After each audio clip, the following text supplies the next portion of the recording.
Good evening, and thank you for being here. I want to start with a question that has haunted addiction science for half a century.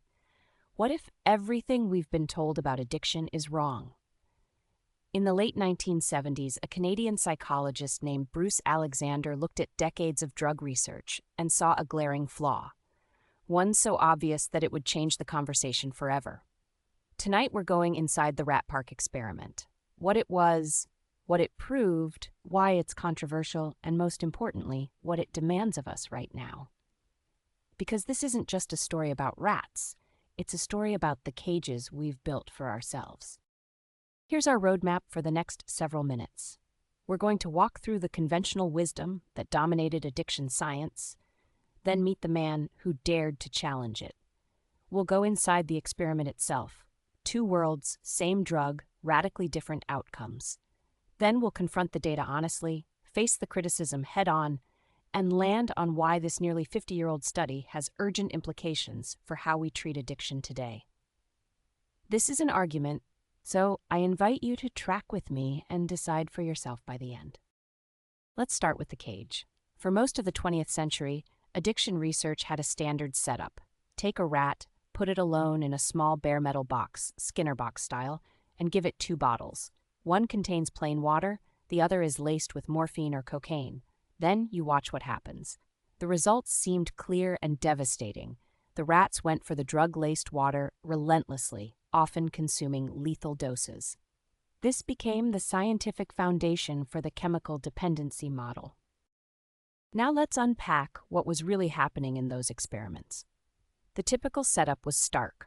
One rat alone, in a cage barely larger than its own body. No companions, no toys, no enrichment of any kind. And when you give a creature in solitary confinement a choice between water and morphine, the outcome is almost a foregone conclusion. The scientific establishment took this data and built an entire paradigm around it. Addiction was framed as a biochemical trap. The drug molecule binds to receptors, dopamine floods the system, and the brain is hijacked. This model gave us decades of drug war policy and the Just Say No campaigns. But here's the question nobody was asking. What if the cage was the problem, not the drug? This is Bruce K. Alexander, now Professor Emeritus at Simon Fraser University in British Columbia. He had been teaching and researching addiction psychology since 1970, and he'd grown increasingly skeptical of the dominant narrative. His insight was elegant in its simplicity. Every addiction experiment he could find placed rats in solitary confinement. Not one study asked whether social and environmental factors mattered. So Alexander flipped the script. He hypothesized that isolation, not the drug, was the primary driver of compulsive use. And to test this, he and his colleagues built something unprecedented. Rat Park, a sprawling, enriched colony 200 times the floor area of a standard lab cage, with 16 to 20 rats of both sexes, plus food, wheels, balls, and space to play and mate. This wasn't just a tweak to the protocol, it was a completely different world. Here's the experimental design side by side. On the left, the standard model that had produced decades of proof that drugs are irresistibly addictive. Solitary rat, bare metal, nothing to do but drink morphine. On the right, Rat Park, a vibrant, social colony with everything rats find meaningful: companionship, play, mating, exploration. The critical detail is that both groups had exactly the same access to morphine-laced water. The drug was identical. The only variable was the environment.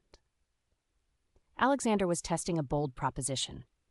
If the cage drives addiction, then removing the cage should dramatically change drug-taking behavior.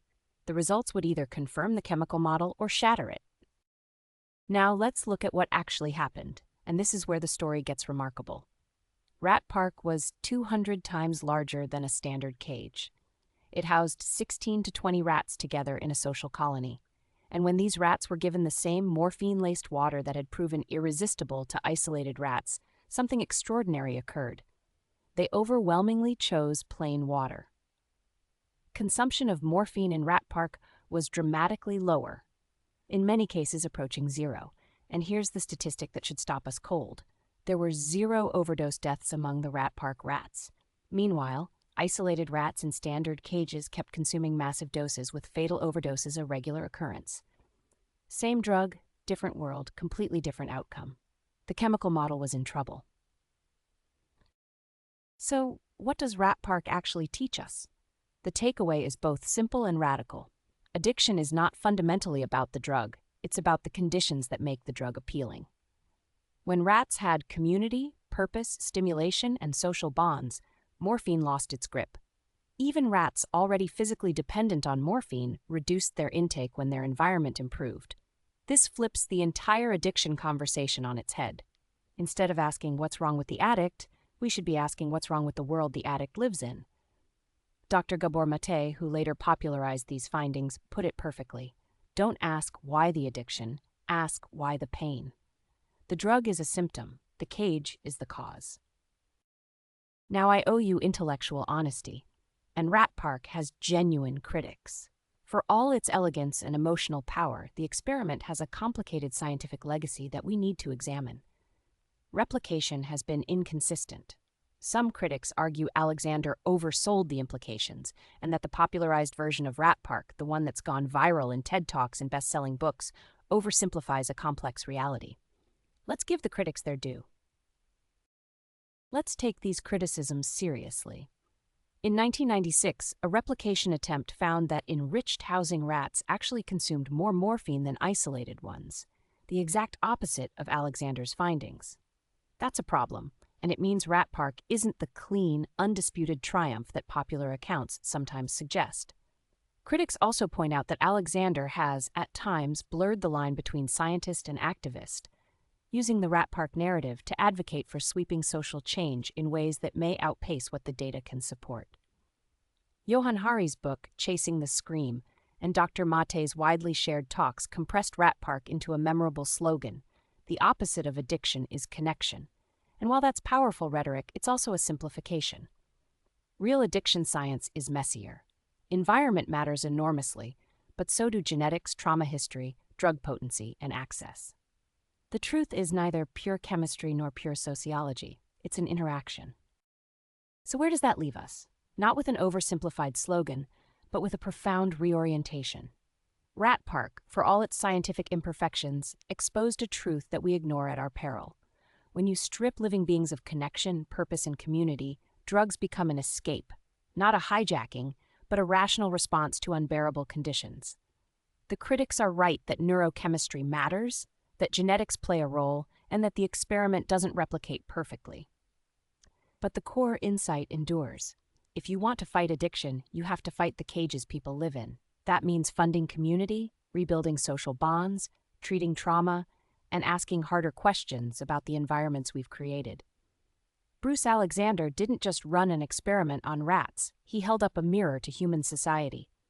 The question Rat Park asks us today, almost 50 years later, is the same one Alexander asked in 1978.